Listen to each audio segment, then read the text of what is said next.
Since I have been thinking a lot about logic recently, I thought it might be interesting to try to get to the core of why libertarian arguments have failed to make much headway against socialism over the past century or so.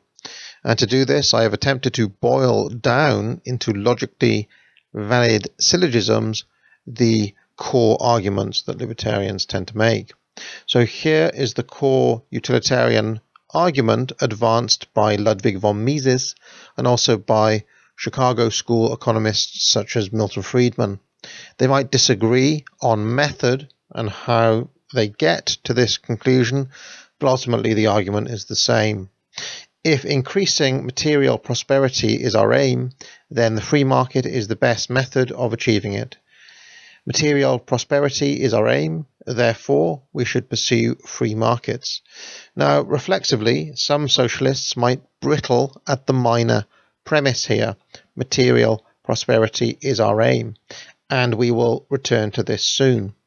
Now, libertarians of the Rothbardian stripe make a different argument, relying not on utility, but on morality. It's something like this. If maximizing freedom is our aim, then the free market is the best method of achieving it. Maximizing freedom is our aim, therefore we should pursue free markets. And here, again, reflexively, some socialists might wish to take issue with the minor premise. Is maximizing freedom our aim as a society? But again, let's return to that in a bit. Now, a typical socialist argument might look like this. If equality for all is our aim, then socialism is the best method of achieving it. Equality is our aim, therefore we should pursue socialism. And of course here, many libertarians would take immediate issue with the minor premise. However, if you read Milton Friedman, for example, in his famous 1946 essay on rent controls with George Stigler, which is called Roofs or Ceilings, he just grants socialists this premise. And then he argues along these lines. He says, socialism always increases inequality. Inequality is bad. Therefore, socialism is bad. I don't believe it is wise to grant socialists the premise that equality is our ultimate goal, or even that inequality is bad. So this is a weak counter in my view. The moral ground has already been ceded by Friedman here. Now Mises has a cleverer answer to this, which is to say, materialism is concerned with prosperity. Socialist claims about equality are materialist. Therefore, socialist claims about equality are about prosperity. In Human Action, Mises points out that socialism ultimately promises to make everyone better off, and that its foundations rest on materialist assumptions. This is absolutely true, and Marxism is explicitly a materialist mode of thinking, whether dialectical materialism or historical materialism. Socialist thought nearly always casts itself as a rationalist scientific doctrine. This means that intelligent socialists cannot disagree with the premise that material prosperity is our aim. Another counter is something like this, which is advanced by Murray Rothbard in his essay Egalitarianism as a Revolt Against Human Nature. Boiled down, it would be along these lines. That which is against human nature is morally wrong. Equality is against human nature. Therefore, equality is morally wrong. The typical socialist response to this would be to call Rothbard an essentialist. The argument states, social constructs can change. Human nature is a social construct. Therefore, human nature can change. Socialists ultimately believe that people can be conditioned into becoming the new socialist man, and that such things as self-interest and greed are taught behaviours, the result of capitalist structures. Of course, here the minor premise that human nature is a social construct is highly questionable, and socialists are on much weaker ground here. However, they do not need to go this route. They might cite David Hume or G.E. Moore and simply accuse Rothbard of making the naturalistic fallacy. The argument would be something like this: no, what is claims can be moral. All claims about human nature are what is claims. Therefore, no claims about human nature can be moral. Faced with this, one has some choices. If religious, one might invoke God and perhaps get into theology. That which God creates is good. That which is natural was created by God. Therefore, that which is natural is good. Here, most socialists would simply assert their atheism and leave it at that. Others might wish to pursue atheist arguments against the concept of God, but either way, this would be an impasse.